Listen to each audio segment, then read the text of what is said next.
rules for vehicles, shooting at helicopters, off-table fire support. It was a great set of rules. And Chris Pears, anything he does by him, if he's still right, I don't know if he's still making rules or I don't know what he is doing, but certainly all his games I've really enjoyed. Preferred defensive positions, sources of force organisations. That's just so that's by HLBS Publishing. Haven't heard from them anymore. At Close Quarters by Chris Pears. So good set of rules. Now, cut to chase.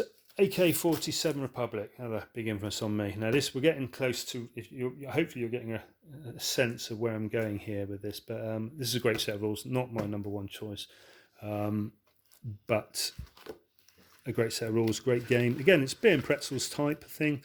I think there's plenty of, I think Ralph Astley did a excellent summary of the rules, and I think he did a battle report as well, which was fantastic. So I won't go into detail on it, but it's a great set of rules. And what I like about AK-47 Republic is one of my interest areas for wargaming and just general reading of history is the end of colonialism and all the proxy wars that happened in Africa and beyond other places of the world. But and that's one of the rules that has been a big influence on me. And I've got quite a bit of.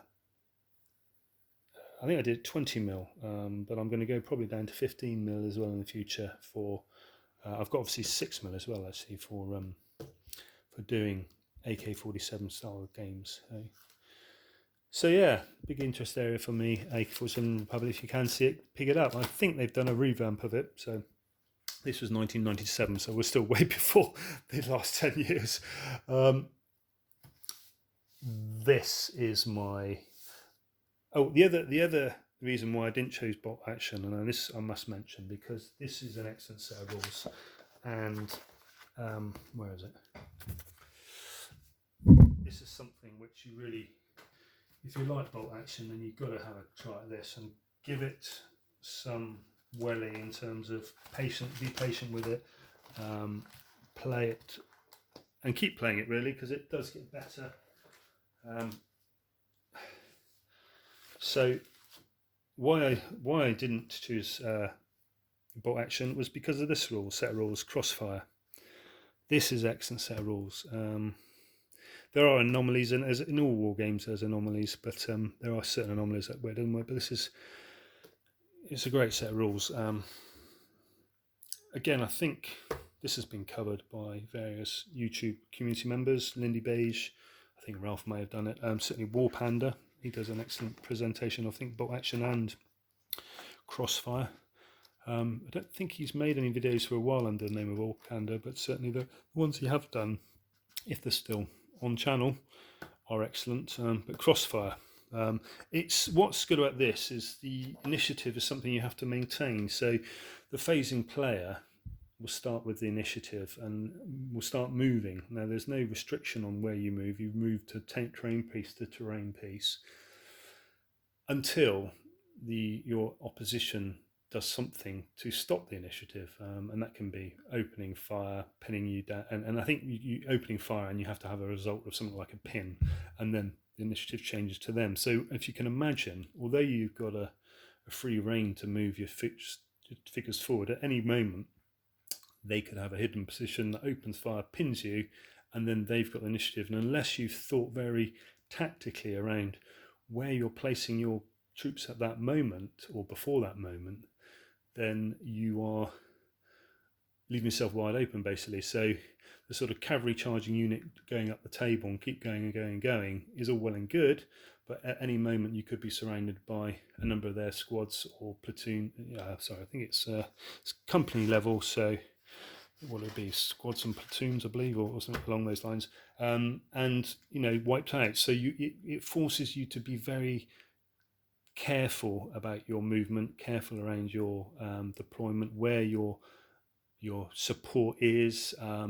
It's a simple set of rules, but there's again some excellent YouTube examples. But it's crossfire, when I've looked at the two rules, and Crossfire again is a bit outside the period, but it still, for me, dominates this kind of play where um, you're moving from terrain piece to a terrain piece with a small unit of figures. Whether the same scale, Crossfire and Bolt Action, um, I can't think right now, but certainly Crossfire is an excellent game. And I think Bolt Action is very good and it's a great game in terms of fun, but Crossfire nudges it for me in terms of um, I think it's a better set of rules in terms of its rules. It hasn't obviously got the support that Bolt Action's got. Hasn't got the marketing, the figures that Crossfire's got. Sorry, that Bolt Action's got. So if you think of the whole deal, then I would recommend someone getting probably into Bolt Action. But in terms of sets of rules, I think Crossfire is excellent. Yeah, that was back. I think this is quite an old set of rules, Crossfire, but there's been reprints, and let's say worth getting if you. It's quite a quick game, so it doesn't take long. But you do need a lot of terrain for it because there's no measurement as such. It's just from terrain piece to terrain piece. But it is a sort of game where you are thinking very much along the sort of tactical side. What happens if any moment now there's a machine gun in that terrain piece, and am I going to be leaving myself exposed and stuff like that? So you have to think around these sort of lines and sort of flanking support and all that sort of stuff. So I won't go into details. I haven't read them for a while, but they're etc. Now, so that's not my Bolt Action. I haven't done Bolt Action not because Crossfire beats it, but it's because I just think Crossfire, in my opinion, is a better set of rules, and that's why I've always found Bolt Action slightly tainted by the shadow of Crossfire. Now, what is my set of rules that I'm going to put forward is Force on Force. Again, well covered by Ralph Astley. But and the only reason being, it's an excellent skirmish, mainly modern in terms of post-World War II rule set. It's got all the Osprey stuff. It's well presented. It plays well. You do feel like it's a small operation. It doesn't need a great big terrain piece. And so Force on Force, I think, and it's got some excellent supplements. I haven't got them all, but I've got the Vietnam one, which is blooming excellent, I think. It's done by Osprey, so you get all the sort of little uniform details, but it's just you got army lists at the back. There are fog of war cards and things like that, but it's some rule set. Again, look on YouTube. There's plenty of examples of its play. I bought it also because it had a Bush Wars African 1960s 2010 supplement, and it's got lots of the proxy war scenarios on there. They're all small. They're not big war games. They're all on a pretty small table, but it's well covered. Lots of information around it. I've got all the African Wars Osprey books as well, which obviously go hand in hand with it, really. So I haven't wargamed it much. I have wargamed it, but not much. But it is. I just think it's an excellent rule set. Again, it's been a bit overshadowed. It just sort of came out and it's fizzled a bit, but I like it. So that's number 2. Now, the number 1 for me though, and this is again returning, this is the number 1 for my wargame rules over the last 10 years, and it's a little bit of a rehash because it was reprinted and repackaged in 2014. DBA, arguably a bit rock paper scissors, but it is an excellent rule set.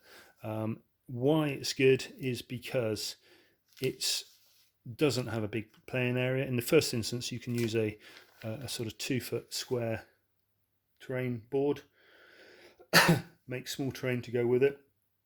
Your units are 12 units in each army.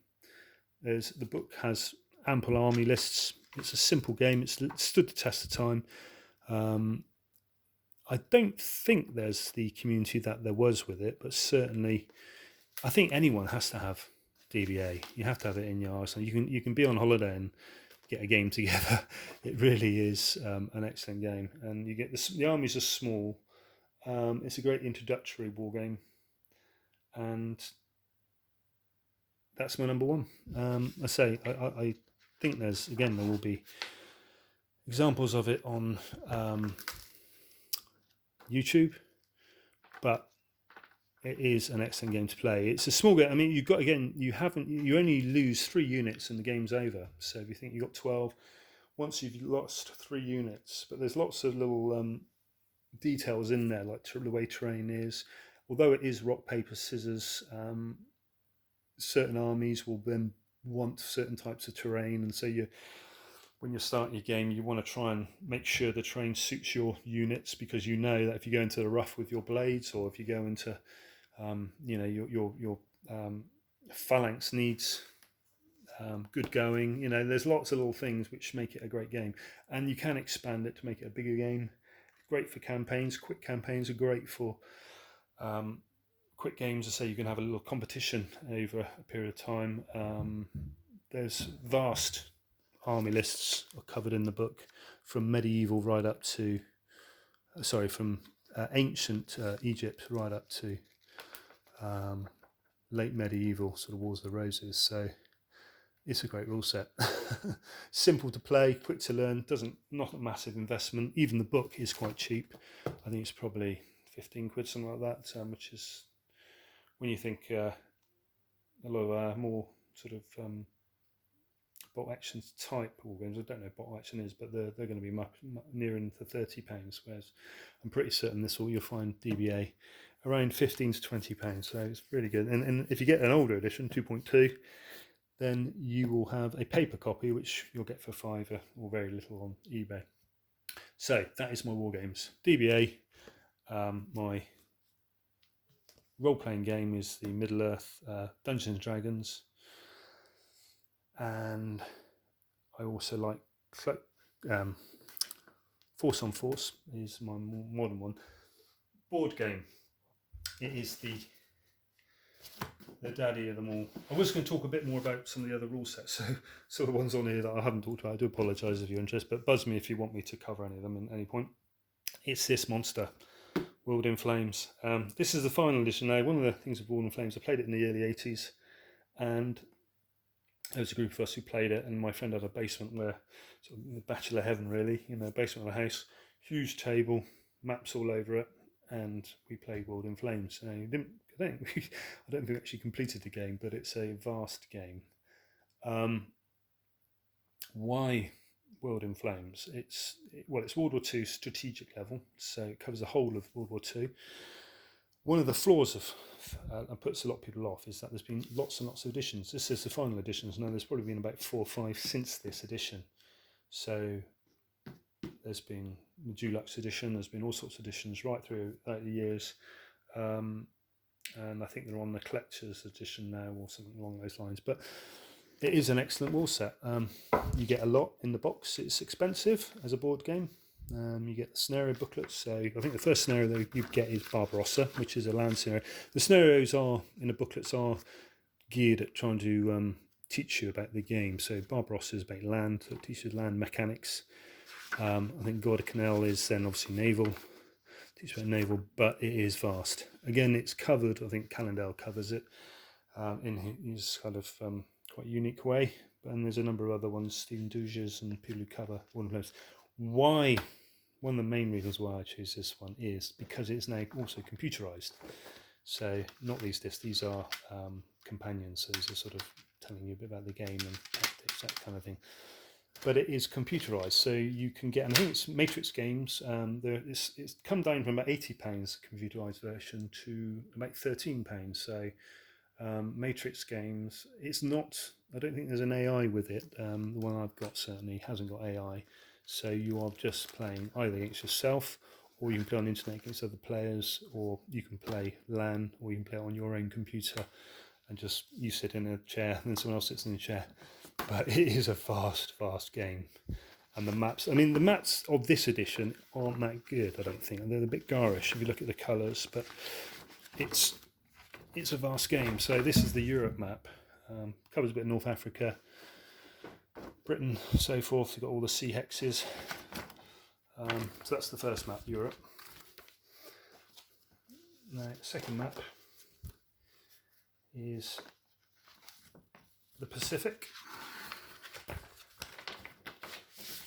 Oop. Well, part of the Pacific. And then the other part of the Pacific. Oop.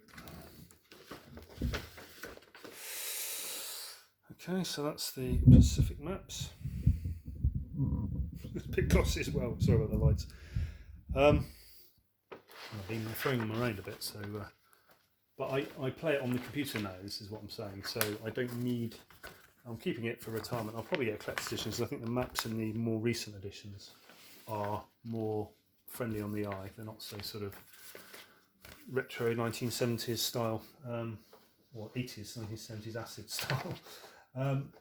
But if you look at this, so there's a scenario book. Oh, I've done the scenario book. So now look at the, you've got ships in flames. So it tells you all about, there's a little way you fight ship combats. There's so much in this game. But it's been covered, so I don't want to dwell on it, but there's maps for everywhere. There's a Scandinavian map, part of Scandinavia. Africa, so you've got African map. It's massive. This game is phenomenal. There's Africa, so, and you can obviously tailor make your scenarios if you wanted to. I mean, I don't, but you can tailor make. And then you've got, these are some of the chits. No, I haven't clipped these, so apologies to all the clippers, but Germans, got Commonwealth, American, Japanese, Russian, and you've got, these are the planes. I haven't pressed these, so I say I play it on the computer, but these are some of the, it's not going to focus, not in a million years. So that's the ships, that's subs, sir. You've got planes. And you got each plane. This is the thing. Each jet has actually got a little plane on it, so it's got tells you what type of plane. More planes. Oh, why don't you focus?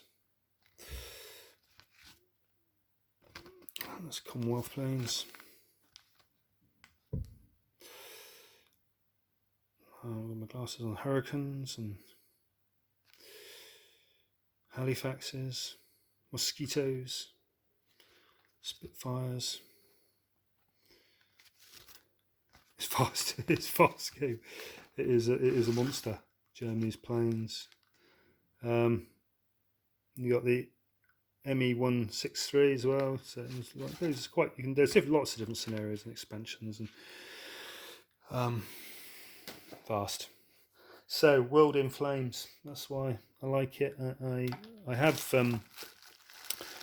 This edition I haven't played. I've just got the game and then I've put it on sort of the back burner until perhaps the children leave home and I've got more time to really set it all up as a board game. I still got friends who play it, and I say I've got it on computer, so I played that on my own, and it's got some nice tutorials for learning the game on the computer edition, so you can sort of tell you a little bit about it and it takes you step by step, which is quite nice.